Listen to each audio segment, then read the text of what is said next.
Hello, ladies and gentlemen, and welcome back to the Super Number One podcast, the one show that encourages you to be one of the MFers that tries to ice skate uphill.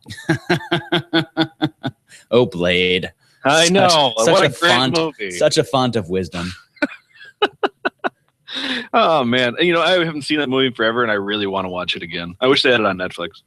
Yeah, that's a good point. It's one of those things, too, though. I just wonder if the memories are better than the experience. It could be. I know the memories of Blade 2 can't be any worse than it actually was. I mean, or Blade 3 for that matter. Yeah, but Blade 1 was great. So it was great. We're going to pretend that it still is. And until I'm proven wrong, yeah. Exactly. Andrew, how have you been? It's been a very long time. It has been an extremely long time. And I've been good. I've been, busy and not busy at the same time. And speaking of busy, let's start out the show with we have gotten 2 emails and 1 review now, and I've been a bad boy, and I have not a very bad boy indeed, and not responded to these emails yet.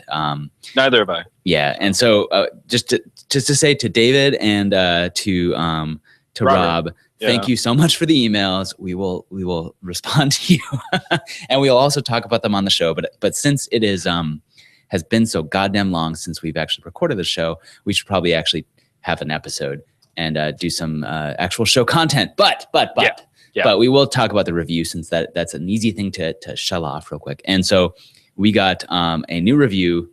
Damn it. My screen did not update appropriately. Thanks. Thanks, Apple. Thanks, defunct software that no longer works. Let me pull up iTunes. I was on such a nice flow, too. Such a nice flow. Well, it was a good flow. Thanks, Obama. Yeah, right. Podcast. I'm sure he's in Apple's pocket. Yeah. You know. Super number one. This is like a lesson on how to write a review. Mm-hmm.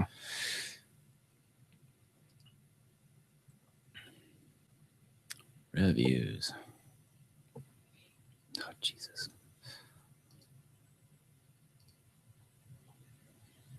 Yes, here we go.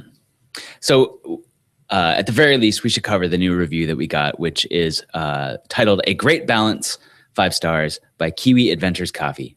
And it says, I've been looking for something to listen to when at work. Nothing too nuts technical about training, nothing too consumerist about buying new stuff all the time, just something to keep me motivated to train each week and enjoy my cycling.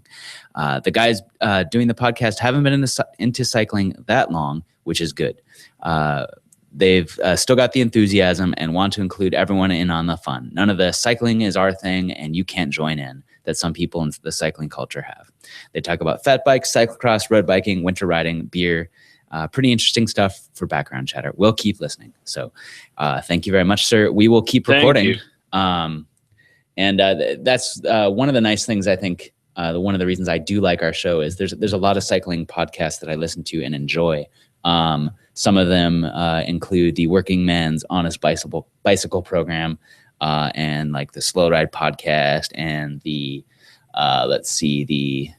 Semi-Pro cycling podcast. I screwed up the title there, but anyway, there's tons of them. But what I do like about ours is kind of what this reviewer points out is that, we're not talking about what's happening in the pro peloton. We're not talking about the latest and greatest in gear. What's the latest cycling news? We're not, the things we're talking about typically are not on Velo News. And so that's sort of our niche a little bit. And, it justifies our existence. And I'll honestly say, like, Velo News and stuff is very interesting. Like I was Velo News, and then there's the other, I don't know, the three British guys who do like YouTube videos. Those are great. I have not seen that. I can't remember the name of it. Global Cycling Network. There you okay. The GCN. Those videos, they make some great videos. Yeah, they're great. Yeah. And like they did a thing just the other day that I found fascinating. Mm-hmm. I think it was GCN anyway. It might have been Velo News. I can't remember. But they did a thing on like what's faster, 29er, 26er, or 27.5. Yeah, that was a cool video. Yep. And it was a really cool video. And then you learn something. But yeah, that is something that I enjoy about our show, where it's more about like, hey, you know what? That's wonderful science. That's great to know what's going on in the pro world and everything. But that doesn't really apply to me putting my butt on the saddle. So right. That's kind of where we're there. And I mean, I think that review is actually a very good summation of our entire ethos. So worked out very well. Thank you very much for the review, Kiwi Adventure Coffee. So yep. But indeed, go out also, and in addition to our show, check out the other shows that are out there, because there's all kinds of good stuff to listen to. Yeah. And in particular, like this fine microphone right here was featured on the recent episode of the Working Man's Honest Bicycle program, where a friend of the show, Emily Good, who is also a USAC official, told those guys, Matteo and Greg, sort of what it's like to be an official at races and that sort of stuff. So it was a good episode. It was interesting to hear her perspective, even though I know her and I'm a friend, and we've talked about what being an official is like. But it's just interesting to hear that perspective, because when you're a racer, you're just like, okay, the officials are there. They're the ones that are scoring us, and that's about it. There's no other details. So, I have a feeling it officially sucks, but that's just me. Yeah. It's one of those things that I don't think I would want to do, but no, not for me. So how have you been? I have been just fine. Honestly, excuse me. My cycling has been declining the last couple of weeks. Not for any particular reason other than the fact that it's been crazy cold here. I mean, we've had a few days up into the 20s, which is wonderful. Mm-hmm. But we've been spending most of our time down in single digits, if not negative digits, and high winds down where I am at. Right. And that is not fun to ride in. It's nothing I choose to do. Well, I do choose to do it, which I'll talk about in a second. But I've been doing actually a lot of training at the gym. I signed up for a CrossFit competition that's in April. So I am getting myself back into shape for CrossFit. Pretty excited about this competition, since it's actually geared around people who aren't hardcore fire breather CrossFit people. This is actually for like novice, intermediate level people that are just like kind of interested in the CrossFit thing. And that's me to a T. I like CrossFit. I like it a lot, but I'm not a hardcore CrossFitter. Right. So, but it'll be fun to compete. So I'm looking forward to this. So I've been training a lot for it. I've also started running, which is, I know. It's like soon the word you're going to start swimming. And you're going to do this triathlon thing. No. You're going to not remember how to ride your bike.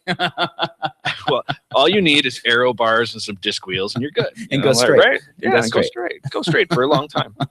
I'm started doing the running because, one, I'm needing to lose some weight.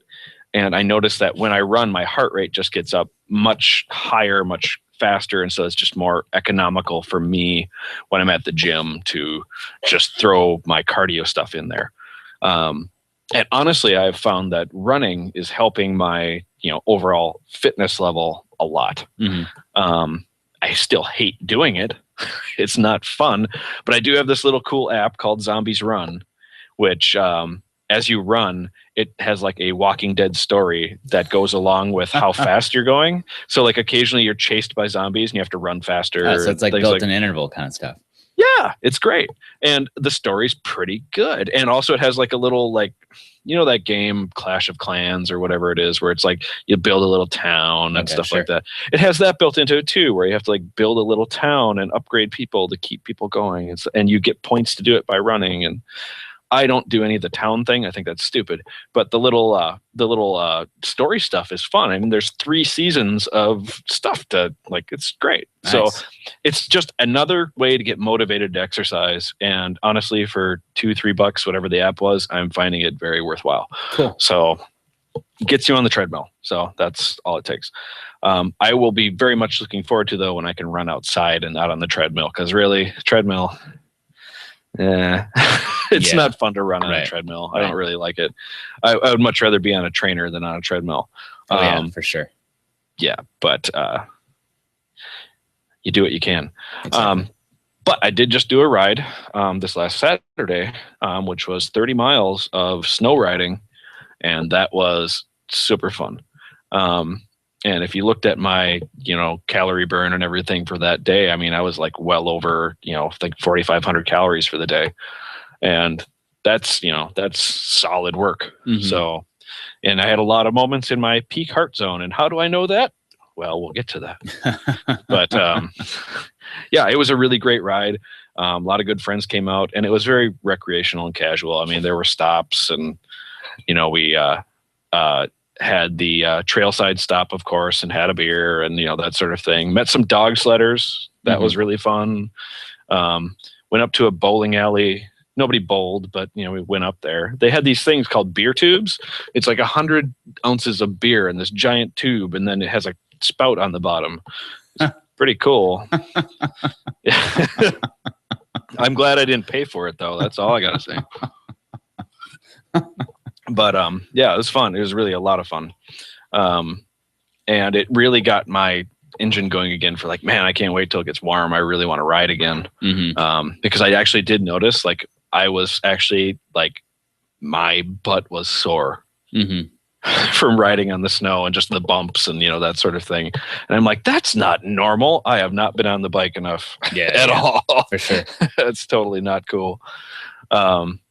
But Andrew, what have you been doing riding wise? I know you've been riding more than I have. So well, yes and no. I mean, it's been almost 2 months since we recorded, so it's kind of been a little bit widespread in terms of what I've done. But the most frequent kind of riding I've done outside has been just commuting every day to work. And basically every day is almost true. Like today I didn't because it was 10 below when I was heading to work. Not that has stopped me in other weeks, but I was, I had a meeting to get to, and it was just, so I carpooled in with my wife. But by and large, I've been commuting every single day, which has been kind of cool. And, regardless of what temperature it is, regardless if it's snowing or not, or even freezing rain, I've been doing it, which has been kind of fun.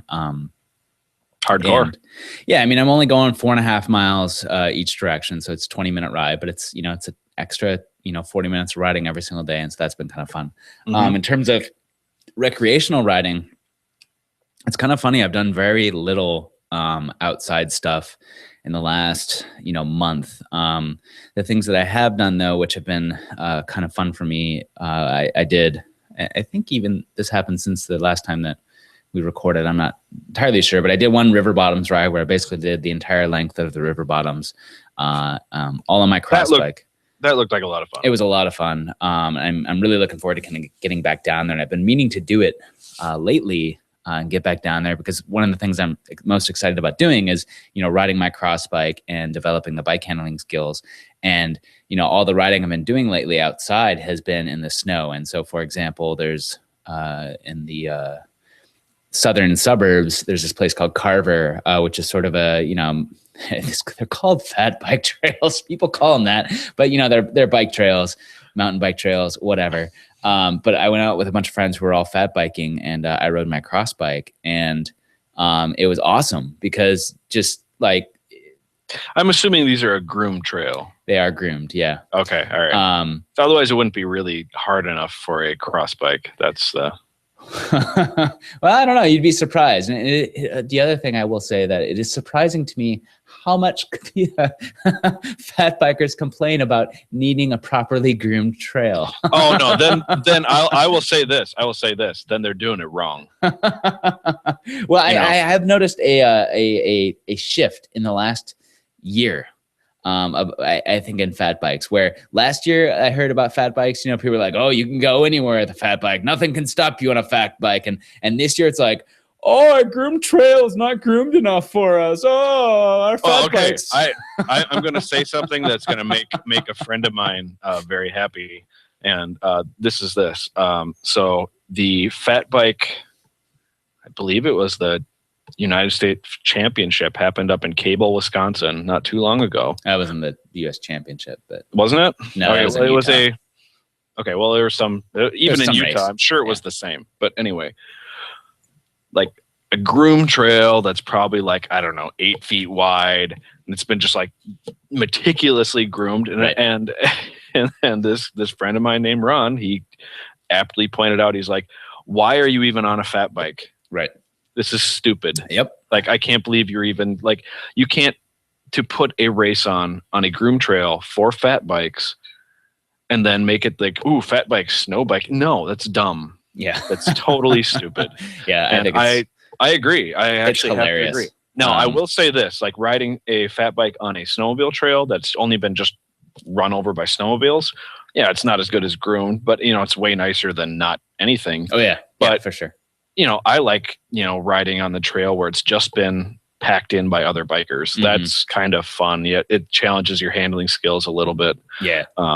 Yeah. So that's pretty fun. But I will say, like, if you're complaining about a groomed trail, you're doing it wrong. Right. You're way doing it wrong. It's just like skiing, like my ideal skiing. And of course, riding your bike through waist deep powder is not exactly something that's do it well with gravity. Do it with a good slope. You could do it probably. Oh yeah. But my idea of perfect skiing is not on a groomed trail.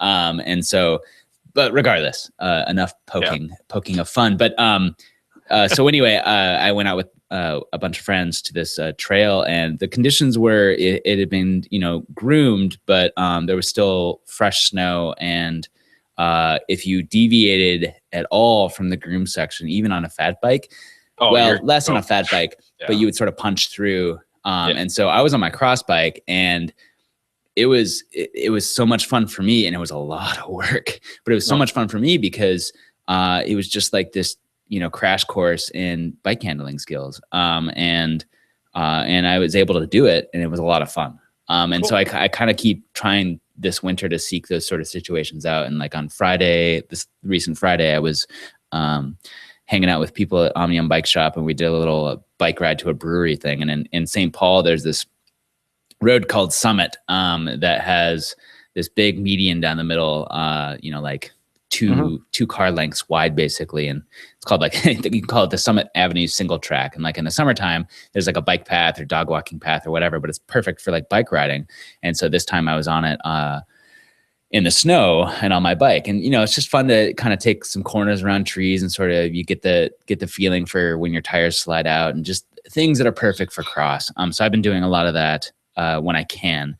But frankly, the conditions lately have just been awful because it's been super cold. We've gotten almost no snow, but then when we do get snow, it melts and just turns into like sheer ice. And so it's just like, screw that. As a caveat, though, to all this snow and winter riding, I did spend a week in late January, I think, in Belize. And so I was on a family trip with my wife's family in Belize, and we were staying on this island called Key Cocker. And the island is such that there's basically no car traffic whatsoever, with the exception of a few trucks to haul like construction materials. Everything else is done via golf cart or bicycle.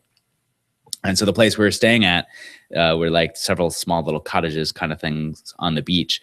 And each cottage had 2 completely rusted out single speed beach cruiser with coaster brakes.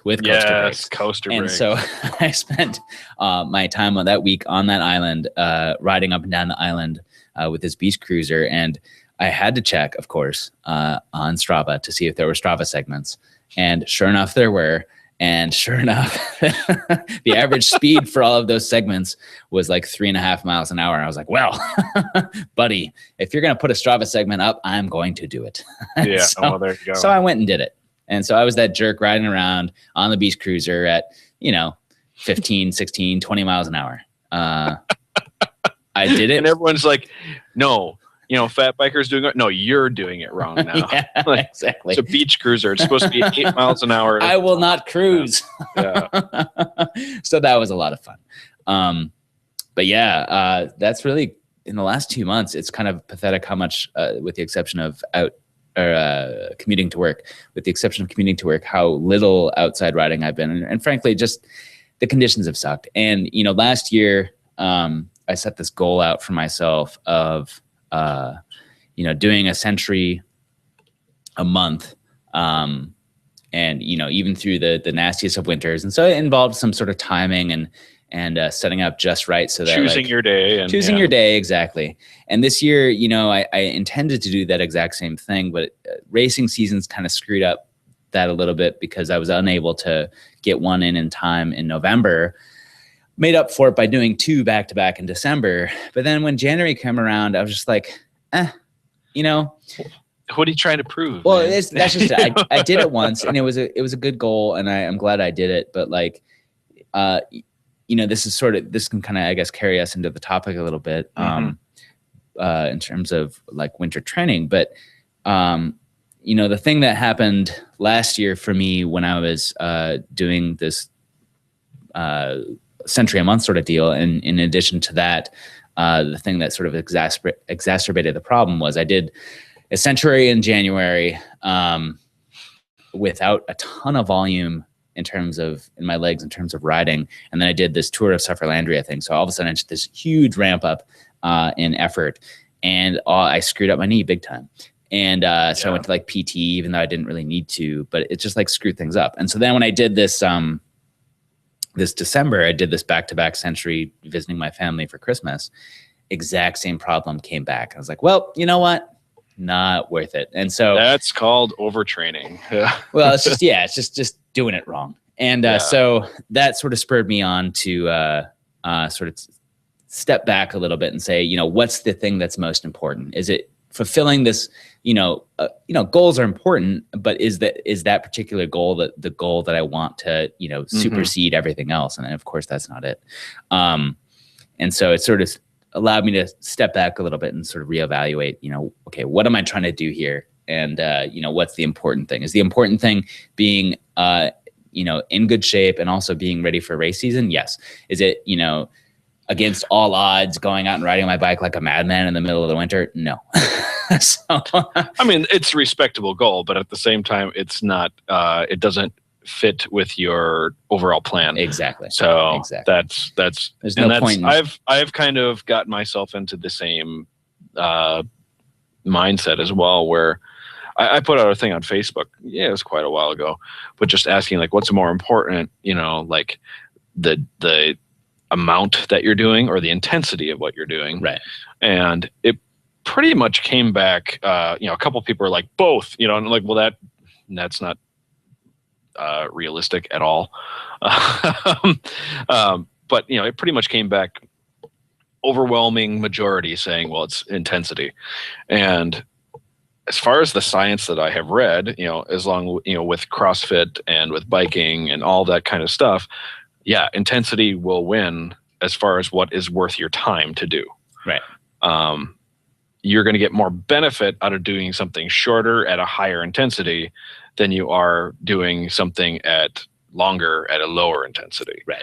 And as far as benefit, I'm talking about like cardiovascular fitness, muscle gains, et cetera, et cetera, et cetera. Right. That's how you just turn your body on basically. And it goes, oh no, and then it starts making muscle and HGH hormones start going crazy. Right. That sort of thing. So, yeah, I mean, and that's the thing that I came with, this winter is kind of going through, I definitely, you have to keep up your training to some degree in the weather conditions that are not favorable for riding. You got to be doing something. And that kind of brings us right here into winter training. And what I have been doing is spending a lot of time at the gym. Mm-hmm. running, lifting weights, a lot of basically things that I normally would not do in a warmer season because I'd want to be riding. Right. So it's almost a good excuse to get into the gym and do the stuff that you normally don't want to do, because there's benefit. And also, I mean, there's the one thing that I was thinking about as well is that, I mean, there's a huge benefit to cross training. And I'm not CrossFit, no, but like cross training, doing something else. Right. Because cyclists I know are really prone to overdeveloping certain muscles and underdeveloping others, especially if that's all you're doing is cycling.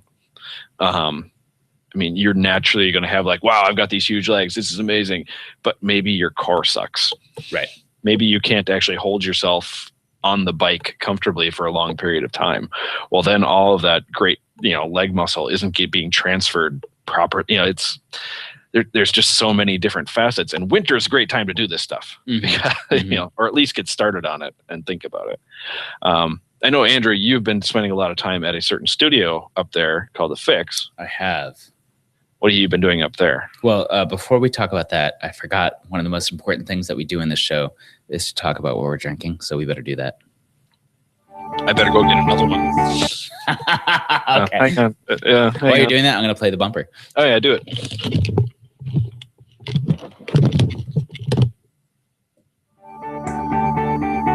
This week in alcohol.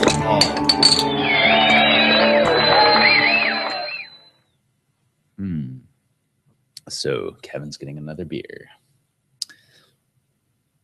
And I unfortunately only have one left. Actually, the one I'm drinking, which is sad. Very sad.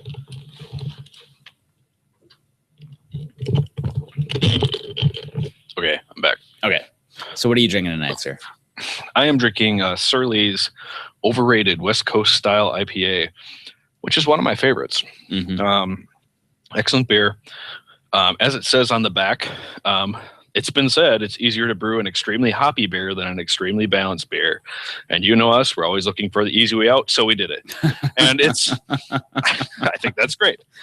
As far as the flavor and everything goes, I disagree with their, too hoppy. No, it's very nicely balanced beer. If you like Furious, you're definitely going to like this one. It is hoppier. It's definitely more of a Cascade, less pine needle kind of flavor. I always call Furious kind of like piney. Yeah, sure. And this one's definitely more citrus, which is like the West Coast style. I can't remember if they actually say on here which hops they use. I don't believe they do. I don't think so, no. But it would not surprise me to see like a bunch of Centennial in there and Cascade. And I wouldn't be surprised if there's Amarillo or Mosaic as well. That would not shock me. But it's an excellent beer. I don't know if they even say what the ABV is in this one. I think it's like 8. No, it's not that less. high. It's like 7. Is it like 7? Okay.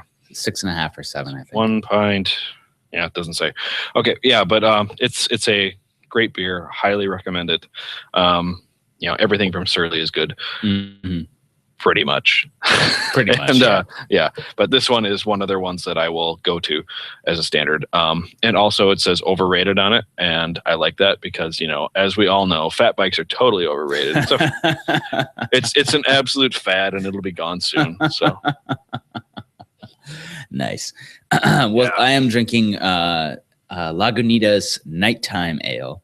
And this one's kind of fun because a few weeks ago I was in the liquor store and I picked up the daytime fractional, I think they call it the fractional IPA.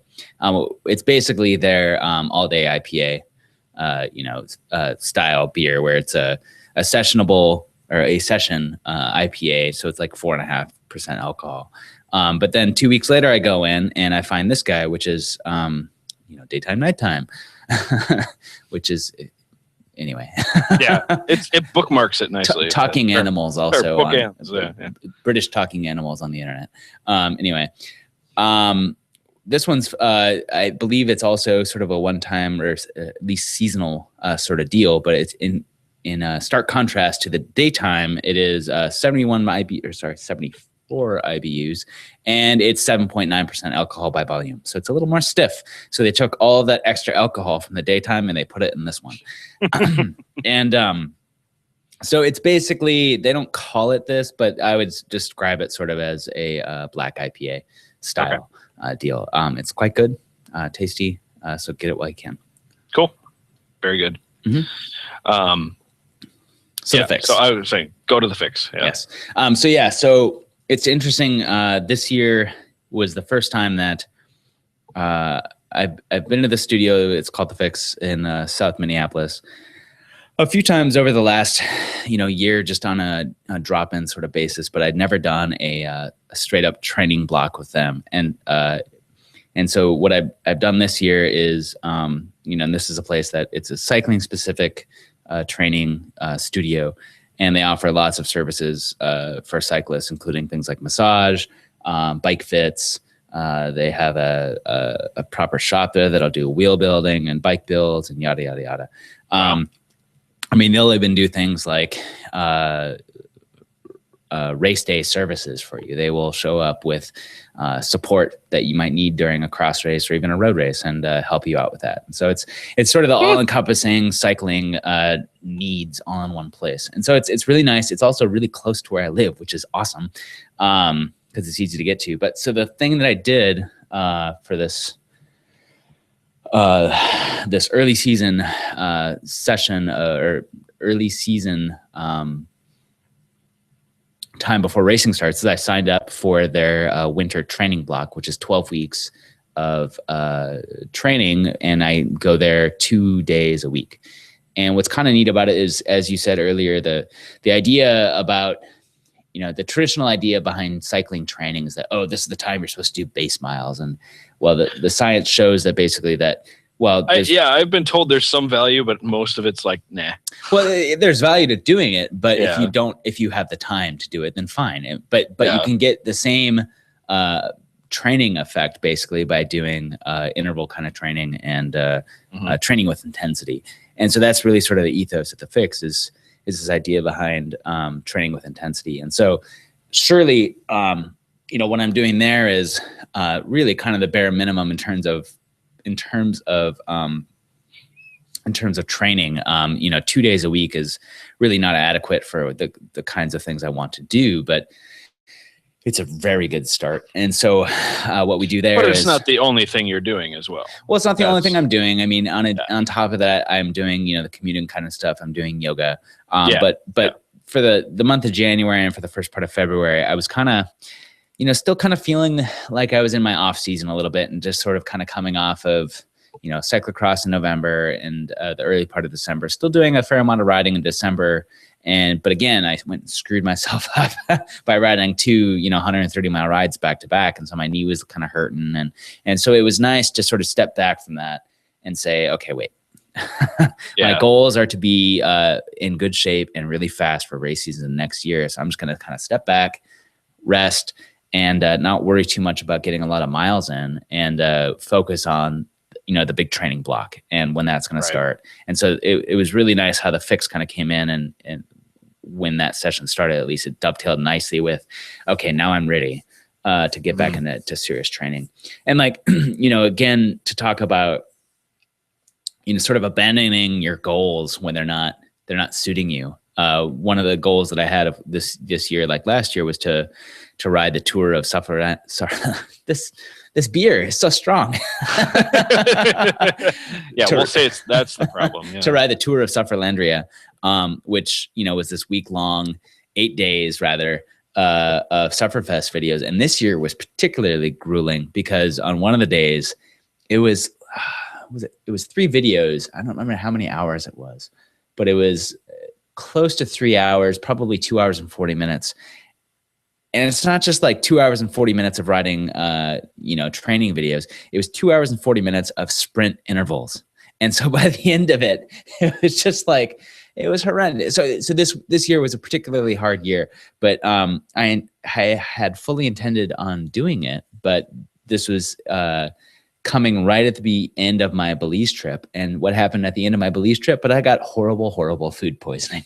So I came home, feeling like right when I got home late Saturday, which the way that the whole tour thing works is you basically have 50 hours or so to complete each stage, based on time zones and all that sort of jazz. And so had I wanted to participate in the whole sort of thing, and that was my full intent, was that I was going to get off the plane at about 11 o'clock on a Saturday night, and I'd have to get home and do an hour and a half of Sufferfest videos. Well, the day, so that was my plan. But the day before that, I had spent that evening puking my brains out.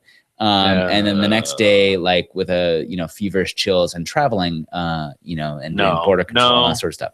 So I get home and it's 11 o'clock at night. And these are one of those things. It's like, usually when I commit to something, I say like, I've committed, I'm going to do it.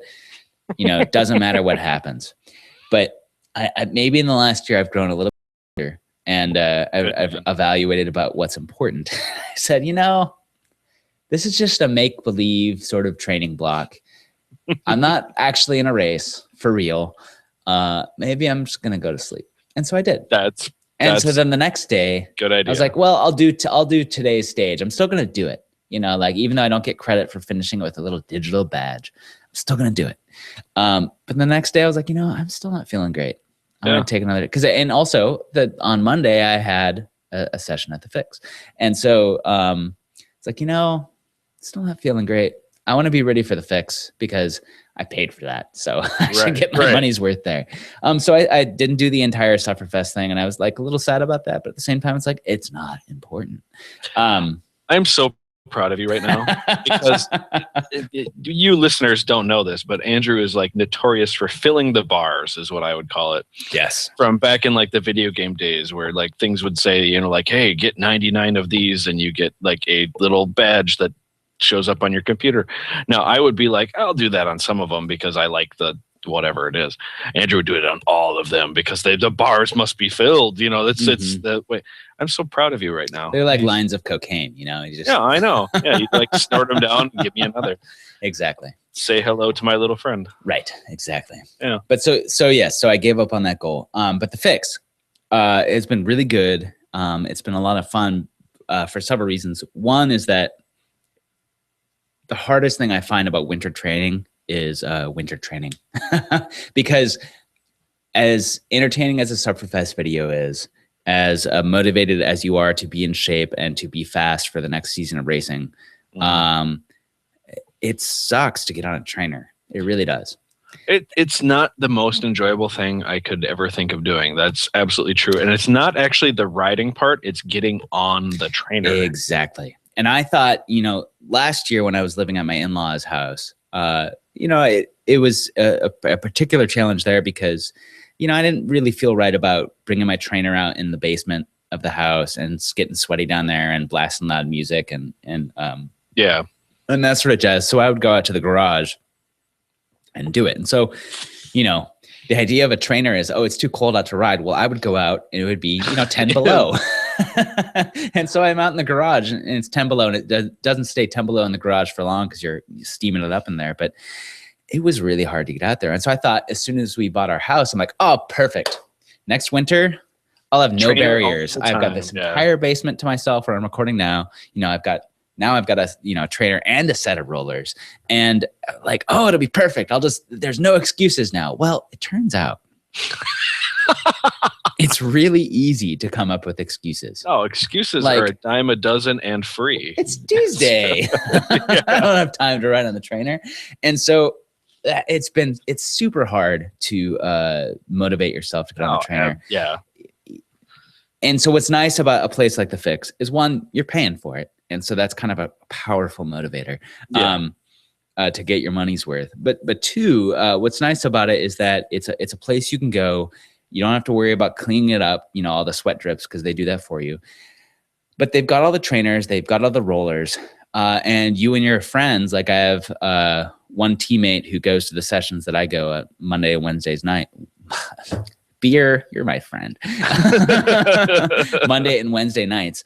And so he and I are typically, unless, one of us can't make the class, are there every Monday and Wednesday night riding together. And so it's like, A, we're paying for it, and so that's a motivation to get there. And B, there's someone else doing it with you. And Social, yeah. it's a super, super helpful thing to have that. And like tonight, for example, I knew that he wasn't going to be able to make it because he had work meetings. And I was like, shit, I'm going to be the only one there on the rollers tonight. And it's, you know, even if you're on the trainer and doing the workout, it's sometimes I find, like when I'm doing a Sufferfest video, especially when I'm doing a Sufferfest video, because they're usually like over an hour long and they're much higher intensity than, you know, you would usually do it like a fixed type session. And I find myself halfway through the video going, oh, I can't possibly go on. You know, I'm going to do the rest of this at 50% or something. I just can't finish it. But when you have someone else there doing it with you, they're like, well, they're doing it. Or you think they're doing it, even if they're not doing it, I better do it. And so it just sort of like, it tricks you into doing the full effort. It's what you called and other people have called the rabbit. It's it's nice to have a rabbit. Exactly. You know, something to chase. And it works wonders. But the other thing that I find really motivational, and this is the thing that I have with my trainer, it's in my basement, it's all set up. I've got this awesome stand that I can put my phone on to watch videos. You know, it's like, it's all set up. It's ready to go. The only thing I have to do is go down there and put on my shoes. Right. And it's ready. Now I'm still using my trainer like 2 times a week, but I find I work harder if I get out of the house. And doesn't matter where I go. Like if I go to the gym, do a spinning session at the gym, just go lift weights, go run, do whatever. It's incredibly motivating for me to get out of the house. Because when you're in the house, there's like, well, but there's Netflix. But there's I have like 2 video games on the Xbox I'm playing right now, and you know, if I could put my trainer right in front of the Xbox, well, that'd be different. Right. So I say, but you know that it wouldn't work that way. You know, it would be like, yeah, but I can't concentrate on inventory when I like spinning, so I can't. You know how it goes. But no, I find it's really motivating to find some place, or like even if it's like having a friend's house that like, hey, we're all going to ride trainers together in my garage on Wednesdays or something, like just get out of your house, commit to going somewhere that helps you train. Right. Because it's just in the house. It's so easy to find something else. Oh, I got to go spackle these wall things, you know, or whatever. Well, that and you're in no way accountable. And there you go. Like, there you go. You know, last winter I bought, you know, through the Sufferfest, they had training plans for, you know, $25. You'd get a discount on a bunch of videos and they'd send you a PDF with a training plan. I was like, oh, okay, you know, whatever, that's $25. I'll use that. I have not used it once because there's no accountability with it. And that's the nice part about the Fix, is that you're accountable in the sense that, you know, you're expected to show up there. And and they're also monitoring your results. And so there is the added benefit of like, here I was, here I am. Oh, look at the improvement. That's motivating. Right. Exactly. So, And one of the things that my friend Ryan did this week, the guy that I ride at the Fix with, is, you know, I introduced him to the Sufferfest videos, and I've introduced, you know, several of my teammates to them. And he loves them, you know, kind of like I did when I figured that out. I was like, holy crap, this completely changes the way I ride the trainer. And so he did the whole tour and after he found out that I backed out on the tour, I mean, he was suffering because he did this whole tour, which was super hard, and he was doing his Fix classes.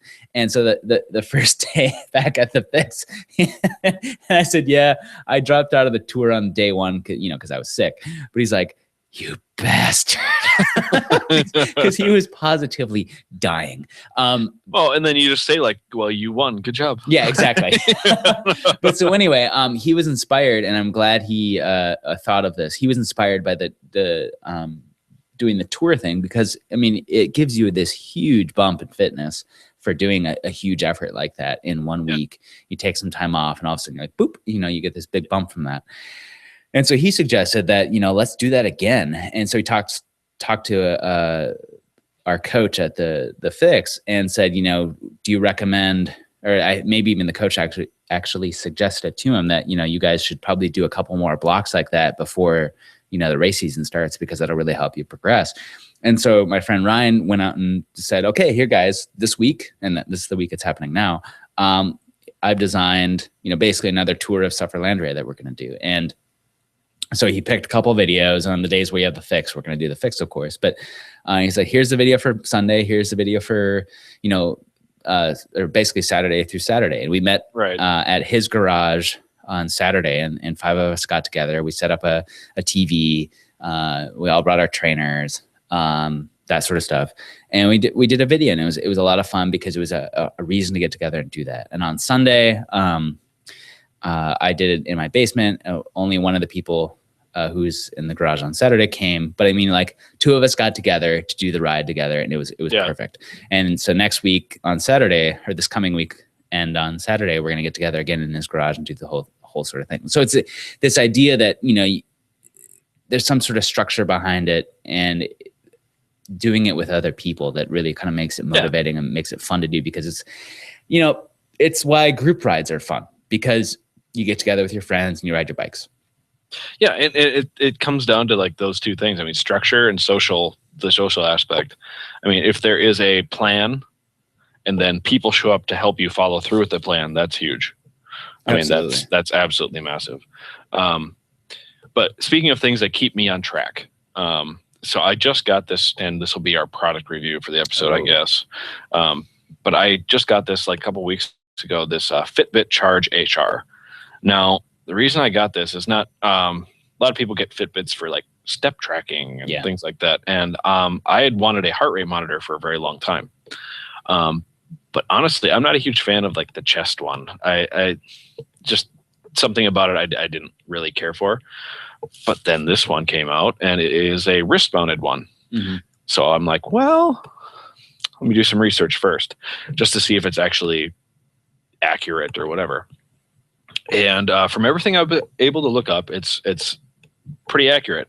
Instead of using electrodes, this one actually has optical sensors on it. Mm-hmm. So it actually is just monitoring like skin flushes to get your pulse. I have sat down at a resting heart rate and counted out my pulse just manually, and then checked what they said, and it was like within 2 to 3 heartbeats. And I'm like, that's close enough. Exactly. Yeah. Like that's, I mean, it's not ever going to be exact. So, I mean, but it's close enough that I'm like, okay, I trust you to be reasonably accurate.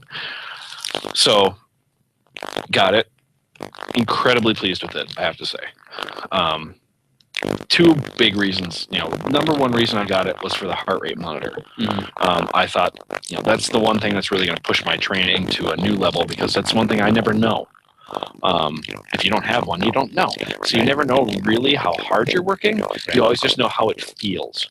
And honestly, that can be a lie. So, and I found that a lot of the time, my perceived effort and my actual effort were not lining up at all. Like my perceived effort, I'd be like, wow, I've got to be like, I'm working hard right now. I'm huffing and puffing and working hard. And then I look at my heart rate and it's 120. And I'm like, that's not right. And it's not that I'm not working hard. It's just that your body acclimated, brought your heart rate down. Yeah, you're still sweating. You're still breathing. But it's not what it was. So I'm like, okay, now I know I have to ramp those things up, and so it just keeps me on a intensity-based workout kind of formula where I have accountable. I push the side. That's my heart rate. That's where I want to be. Perfect to keep doing this. Heart rate goes down. Work harder. If I get to a thing where it's like, today I'm just gonna keep it easy. I know, like, oh, now you've gone too far. Bring it down. It's just a nice way to instantly track your real effort instead of your perceived effort, which can sometimes be not true. Yeah. And I don't want to say like, hey, if you feel like you're working hard, work hard. I'm not saying that. I'm just saying to actually have some actual data to like, okay, that is what it is. And it just teaches you where your threshold really is. If you don't have a place like Fix, that helps you figure that out for real. So it's a nice. Well, and that's really one of the biggest reasons why I want a power meter is that I've had a heart rate monitor for a year now, and it's been very useful And I still use it, and it's nice because if you don't have a power meter, and if you're a premium member of Strava, you can use it to sort of track your fitness levels, and those sorts of things are just kind of at a level that Strava allows you to use that data. Interesting and not necessarily useful, but I mean, so like I've used heart rate for things like trying to gauge about what my threshold levels are in terms of like anaerobic threshold, and so that's useful for things like time trialing. But one of the reasons I want the power meter so badly is one, it's data, and data is fun. I enjoy that. And the thing the reason that I would have fun with a power meter is that sometimes you could be putting out an intense amount of power at less heart rate. Exactly. So yeah. And so heart rate monitors are good to a point. They have their limitations. But one of the I've heard this from several sources, but one of the best reasons to get a power meter, and this sort of ties into what you said about the heart rate monitor, is that, it's nice to have that power and, the big numbers. It's fun to see the big numbers and also know what your threshold power is and that sort of stuff. But really the most important part about, and maybe the most useful point to having a power meter is it helps you know how to rest. And so when you're going on a recovery ride, I'm sort of infamous with a lot of my friends that when I say, "Oh, let's go for a recovery ride," and I fucking hammer it. Well, yeah, I was gonna say, because Andrew, you and I have gone on rides. We're like, let's just go on a casual ride, and I'd be like, this is not a casual ride, not at all. It's just one of those things. It's like you get out there and you're like, oh, let's just go slow, but then you start going fast, and fast is so much fun. But what's nice about having something like a power meter or even a heart rate monitor is that it really lets you know, and it holds you accountable to what kind of effort level you're putting out. And so you can look at that and you say, oh, crap, I'm doing way too much. I need to kind of step it back. It's the fun thing about this Fitbit app that you download and you put on your phone when you get the watch or whatever it is. And they have a one that's, I think it's called the Surge as well. It has GPS built into it and all that garbage. So if you don't want to actually carry your phone with you, that's the way to go. Sure. But honestly, phone, not that big of a deal. So can you do live tracking? Yeah. On the phone, so could you tie that up with Strava and do? I haven't figured out exactly how to do it. There's some update that needs to happen yet. But yes, it does actually do the Ant Plus thing, and it's Bluetooth and Bluetooth. Okay. Yeah. So you can use it as a quote unquote proper heart rate monitor, where it's just a heart rate monitor. It actually is listed in Strava as it's supported. Okay. But good. I have not been able to get it to work because honestly, I don't use Strava enough that I care. And the Fitbit app for Strava, you'd have to be a premium member. That's probably why. Maybe that's why it doesn't work. Okay. Maybe I should do that. Come on, Strava, sponsor our show. I would use your app if you gave it to me for free. But the Fitbit app that comes with it, I'm actually really impressed by how robust it is. I mean, there's certain parts of it that are naturally not as data rich as I would enjoy. Like when I'm doing a workout, so when you're using this watch, what you do is there's a button on the side, hold the button, it buzzes quick, and then now you're in a workout thing. So it's tracking your workout. I mean, it tracks your heart rate all the time if you set it up for auto, you know, but when you're doing the workout, you're just getting it's just tracking how long your workout is basically. So I turn it on, do my thing, and then it'll show you a graph of your heart rate through that entire workout. And that's actually kind of useful because you'd be like, I know I did this and this and this and this and this. Okay, well, that was interesting here. Well, why did I work so hard there? And you can kind of just look through it. And I think that's cool stuff. The footstep thing, that's what kind of Fitbit did. It's stupid. Well, it's like, my phone does that. And I was excited when I got my new phone because it has, the built-in mine has that too.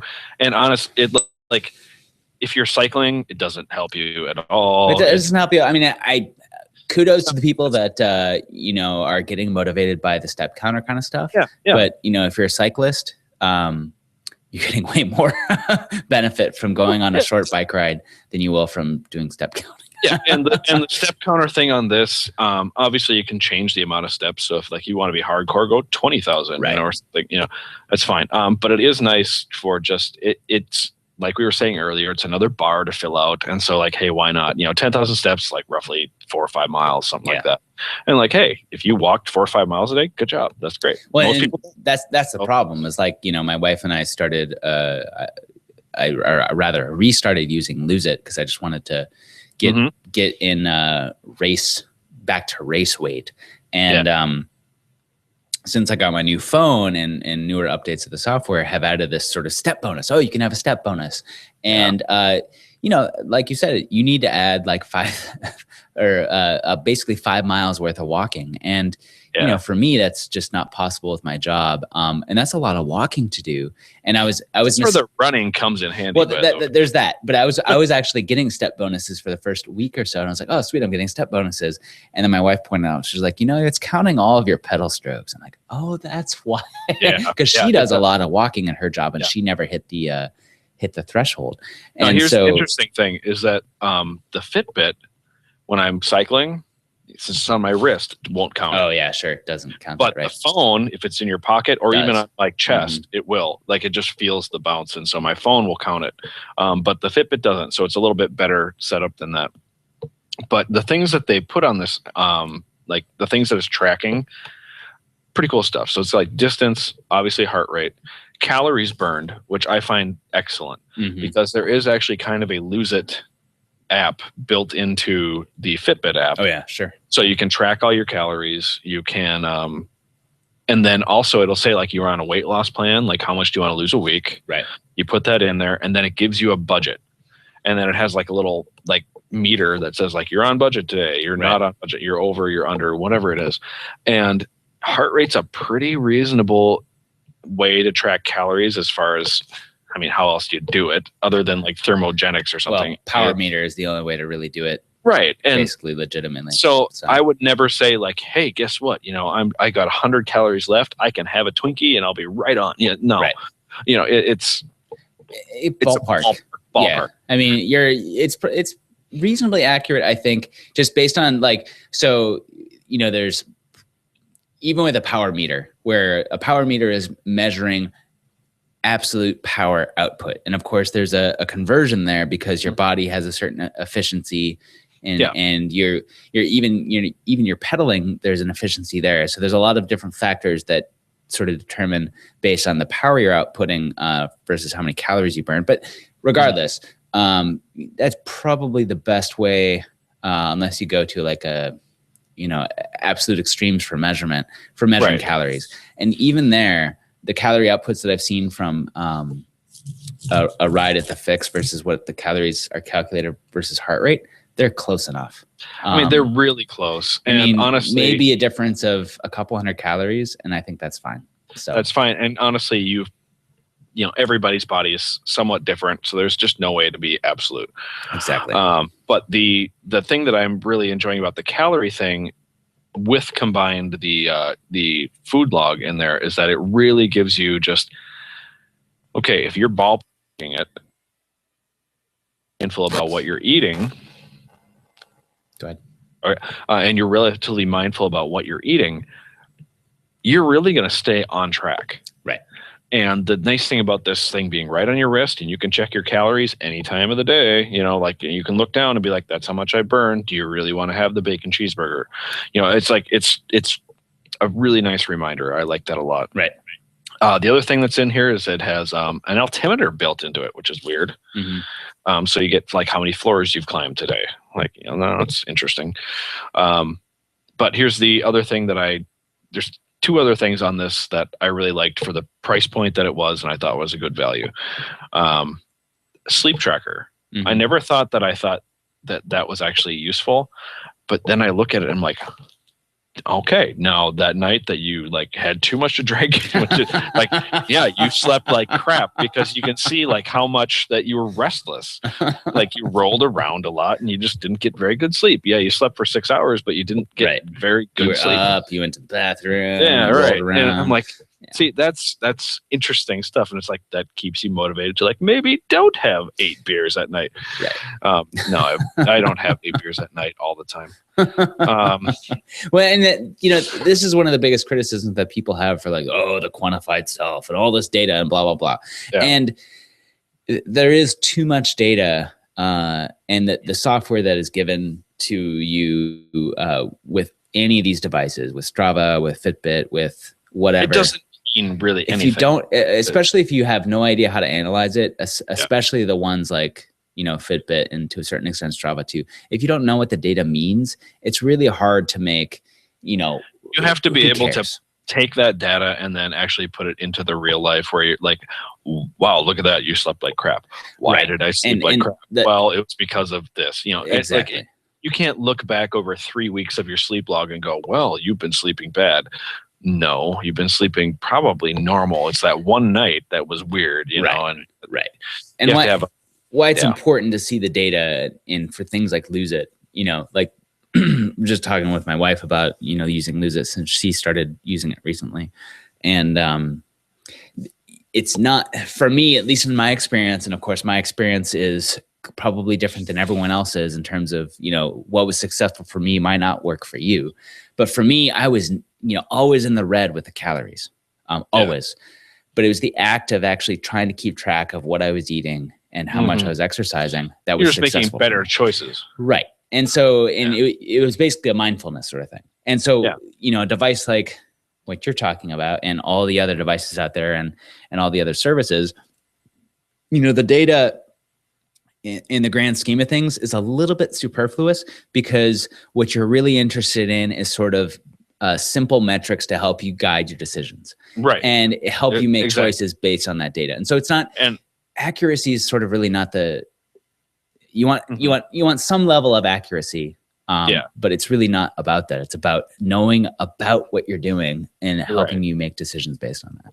Okay. So I got 2 more things to say about this Fitbit thing, and then I'll give you my overall star rating, I guess. But one more thing I'll say about nutrition is that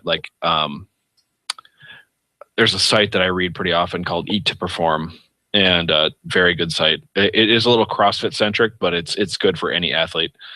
And they definitely point out, like, don't be the person who has a no carb diet. That's dumb. There are smarter carbs. There are stupider carbs. Be smart. That's all it comes down to. Don't think that if you want to lose weight, especially in the winter, all of us have gained weight. I have gained a lot of weight. The way to lose weight is not by I won't eat. Yeah, don't do that. That is the worst thing you can do. If you want to be more powerful, stronger person, keep eating food. Just be smarter about what you're eating. Okay, done preaching.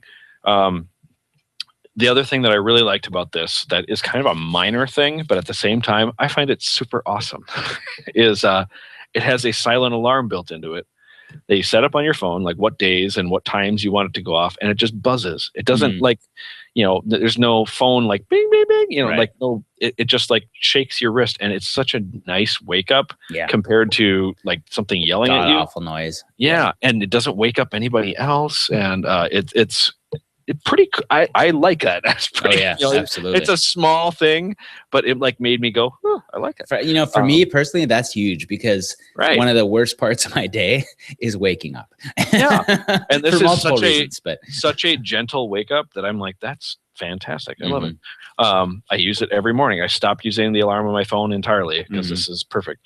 The other thing that I really liked about this is they claim 5 to 7 days in a charge. That's not true.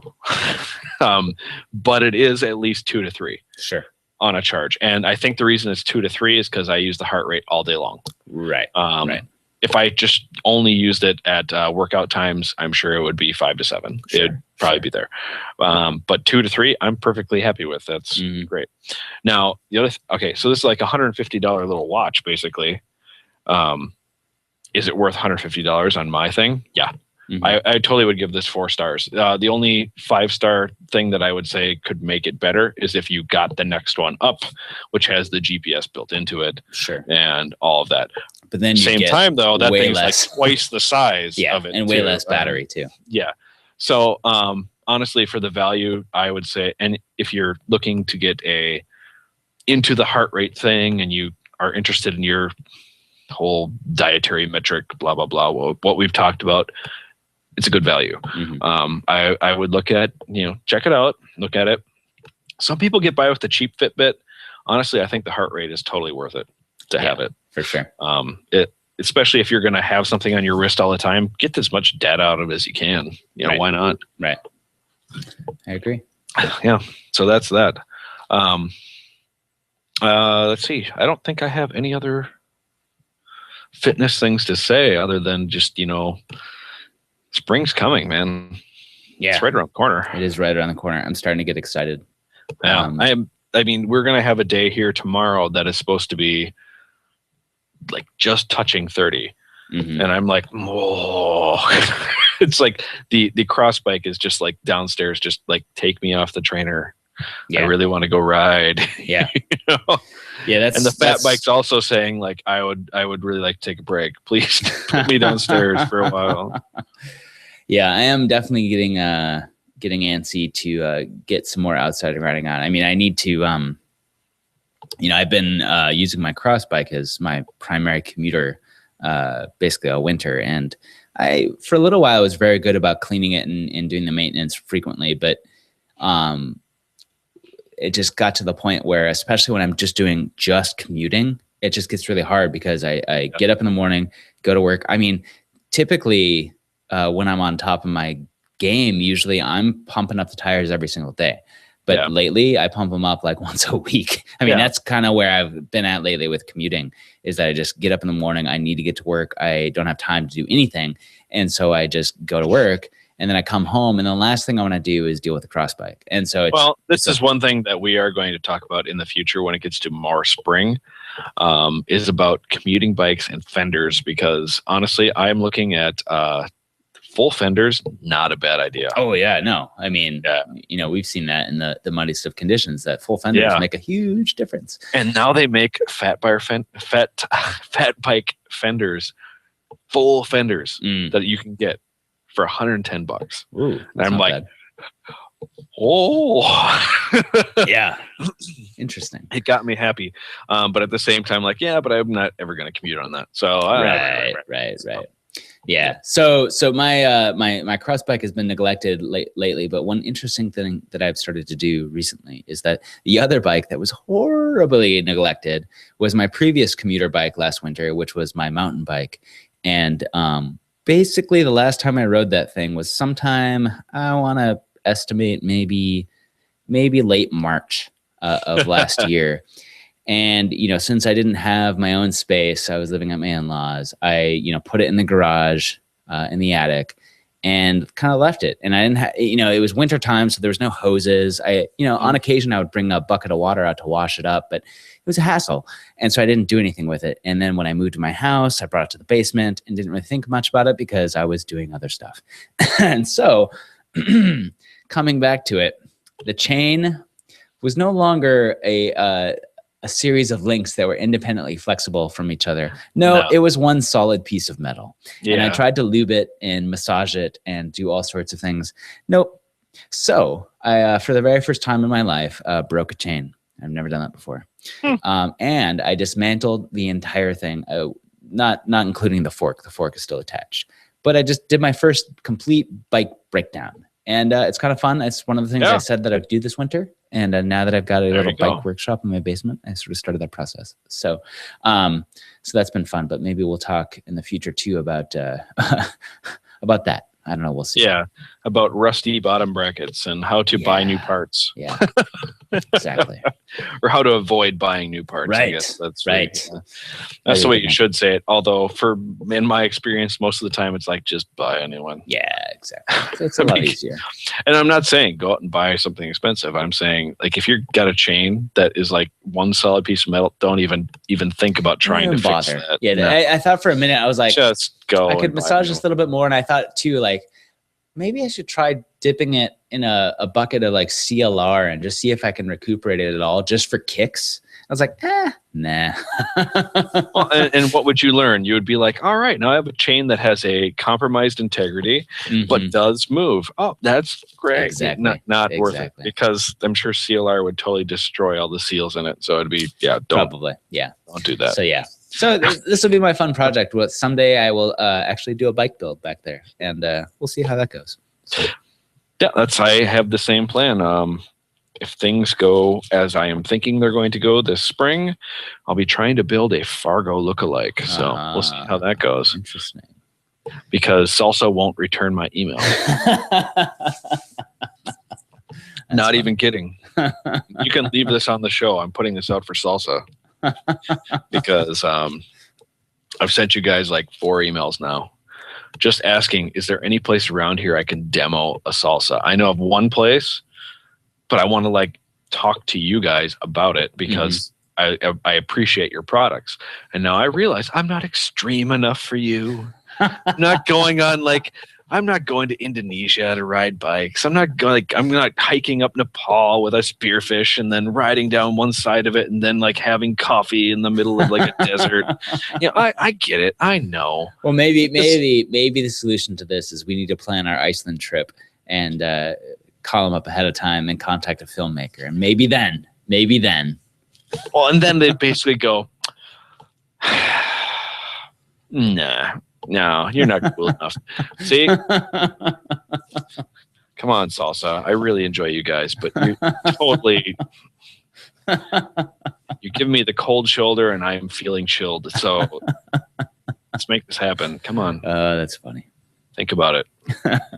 So, Kevin, speaking of... I'm a charming dude. Speaking of cold shoulders and the cold shoulders that we've been giving to the people that have emailed us, how can other people...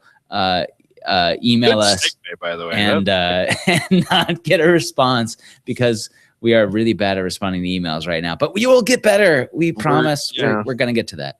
But anyway, emails, we do appreciate them in spite of the fact that we haven't responded back. And we appreciate them at supernumber1cast@gmail.com. Yes.